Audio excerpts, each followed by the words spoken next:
Good morning, everyone. Welcome to classroom of R.P.M. Lovely Public Senior Secondary School, New Library.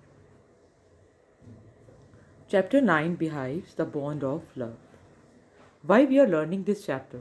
What are the learning objectives of this chapter? To enable the students to understand the passage, to teach the students to read aloud with correct pronunciation, articulation, intonation, and stress, to enable the students to comprehend the passage while reading it silently, to increase the students' active and passive vocabulary, to enable the students to express the ideas contained in the passage orally and in writing, to develop imagination, to prepare the students for world citizenship. What is the central idea of the chapter? What is the theme of the chapter named The Bond of Love? Now we will come to know regarding theme of the chapter. The theme of the story is that even wild animals like sloth bear have emotions, affection, and deep bonds. The story is developed around the concept that love is reciprocal. Even animals respond sincerely to the affection and care shown to them by human beings. Now we will come to glossary. First is creature, that is living being. Pitiful, full of pity. Capture, catch. Scooted, ran away. Grab, catch. Scruff, back of the neck. Snapped, tried to bite. Scratch, make bruises with claws. Claws, pointed nails on the feet and hands. Gunny back, jute sacks, delighted, happy. Crescent named. Porridge, porridge. Ingredients, parts of some mixture. Now I will tell you the key points of the chapter named The Bond of Love. The bond of love is about the emotional bond which the author's wife and her pet bear share between them. The author rescued the baby bear in an accident and gifted it to his wife. After that, they were bonding like he was their child, and the author's wife loved him a lot. We see that the family nourished him and helped him to grow.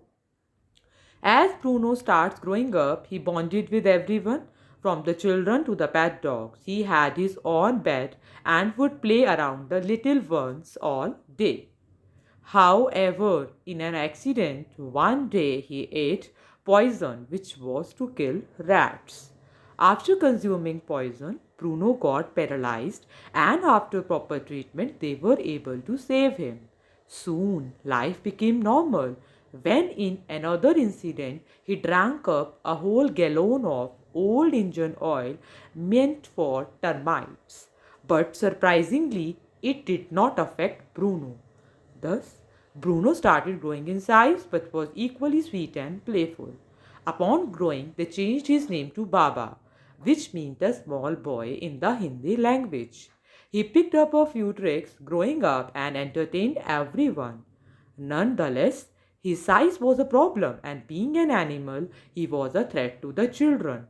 Therefore, everyone except the wife was ready to send him to zoo, as he was not fit as a pet now.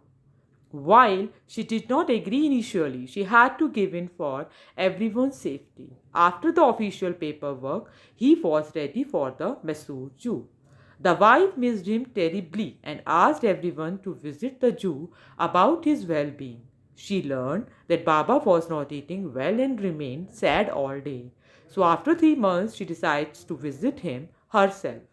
Although everyone told her that Baba would not recognize her, he surprised everyone by recognizing her in a jiffy. After that, she petted and pampered him and spent a lot of time with him. However, she could not leave him, so she decided to take him back. After the formalities, she finally brought him back home and made a special island for him with deep dry pit and his belongings. So she finally reunited with Baba and spent her days petting him and making him sleep in her lap, sharing the true bond of love. Now, I would like to tell you that what we got to know by reading this chapter. The moral of the story, Bond of Love by Kenneth Anderson, is that humans may neglect wild animals, or but Animals also have their faith on us.